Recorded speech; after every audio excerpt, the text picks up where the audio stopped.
Whenever you travel on UK rails, it's fairly easy to forget that it is heavily policed and regulated.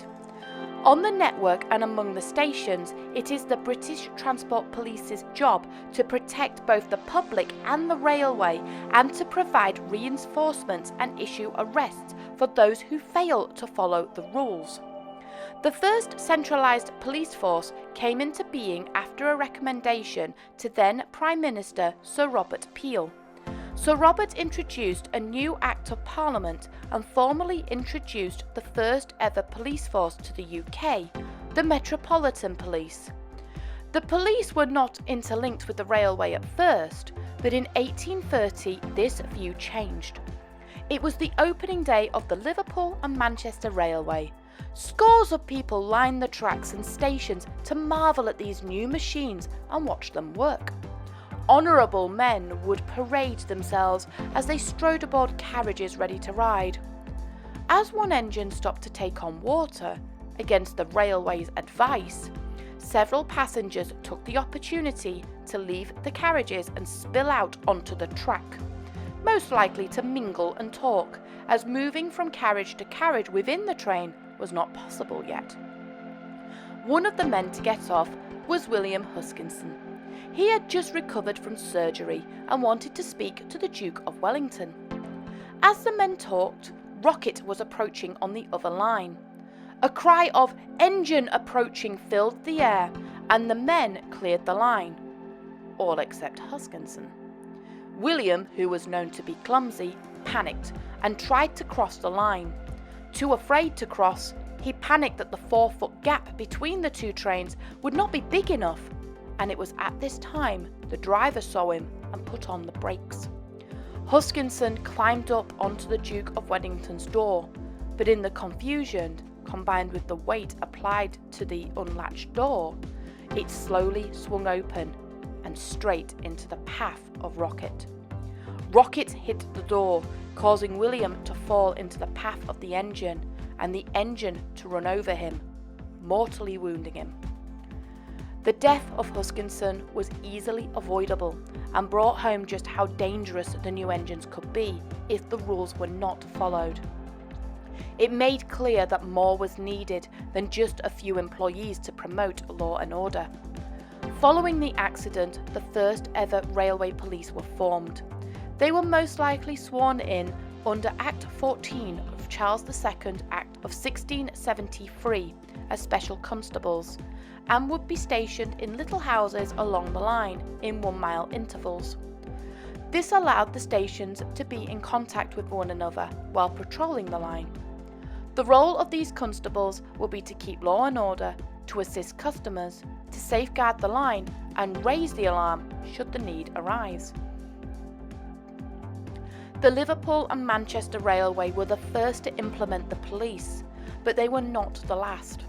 Following in on its success, other railways took notice, and less than a year later, the Special Constables Act of 1831 was passed, which gave the railway police sweeping powers both on and off the track. The police were outfitted with equipment suited for their status. Specialist watches, which were emblazoned with the railway logo, were given so that the police can time the trains, so there was a suitable delay between each one. And in Northern Ireland, police were given spades to help move obstructions. The police were also given red and white flags and lamps so they could signal to the trains all clear or danger. The police came into their own when the railway started to employ navvies to help build the tracks. Local police from the areas were unable to cope with the sudden influx of people, and law and disorder between the locals and the navvies were common. Large shanty towns were built up, but because there was little in law and order, the railways asked for extra help.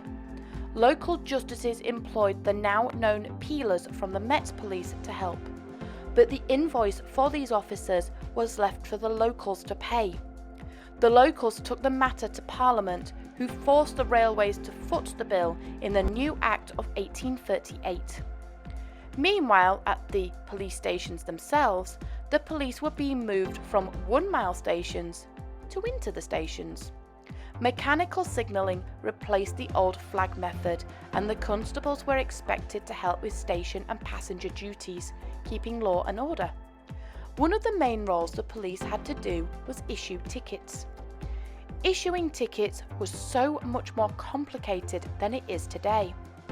To apply for a ticket, you had to approach a constable within 24 hours' notice. The constable would note your name, your age, your date of birth, your place of birth, your occupation, and the reason for the journey in his book. If the journey was deemed justifiable, then and only then would a ticket be issued. This is where the modern-day term to book a ticket and booking office comes from. The increase in the network was a good and not so good thing for the UK. On the plus side, people were able to move around much quicker and easier. On the negative, this meant lawbreakers too. It was just too tempting to commit a crime in one area and hop on board. But while the police were coming off the tracks, wireless telegraphs were coming on. The wireless telegraph allowed for the police to communicate much faster than the criminals could travel, catching criminals before they could even get off the train. Of course, the plan wasn't foolproof, and thefts on the railway were common. As the amount of freight, especially high value, became the norm, criminals would take advantage, and when the mail was introduced to the rails, almost instantly reports of missing mail began to flood in. In 1848, one railway reported 76 pieces of lost luggage in just one day, with the vast majority of thefts coming from the workers themselves. As the crimes mounted, so did the need to compensate passengers. The railway companies were forced to act. They formed detective departments to try and solve the crimes both internally and externally. This allowed for the police to diversify into different roles. But it was still run by the railway companies themselves, so the type of role you did was not reflective on another company. For example, some railways had special constables, while others had booking officers. At the beginning of the century, the police were a mixed trained uniformed officers and some old and undisciplined men who carried the role of the police in name only and were nothing better than trained than in general railway practice, if anything. At the turn of the 1900s, the railway companies realised that the state of the individual forces had become and reformed the entire service. Headed by ex-army officials, they started to bring uniformity to the service and removed those that were not fit for purpose. At the same time, dogs were introduced to help patrol platforms. Many were thankful for these reforms and new regulations, as they were invaluable when the First World War hit. As men were sent to the front, female police officers were selected for the first time. After the war, the men were put back on their standard jobs, and it was not the first thing that was standardised. Pay was now standardised no matter what railway you worked on, and the Police Federation was formed. The 1921 grouping also affected the police as well. The Big Four sought to standardise the police further. All practices were now the same. Departments now ran in sync, and less important non-policing departments were closed. But some, such as crossing guards and ensuring stock was secure, was retained. The police force had a strict hierarchy and had a chief of police at the controller of the force to oversee the safe running. In 1926, thanks to a general strike, the police ironically had to step in and fill the role of obstruction checkers, just as they did over 100 years prior. As the Second World War gripped the country, the police were once again hiring women to take on the male vacancies and keep the railway running.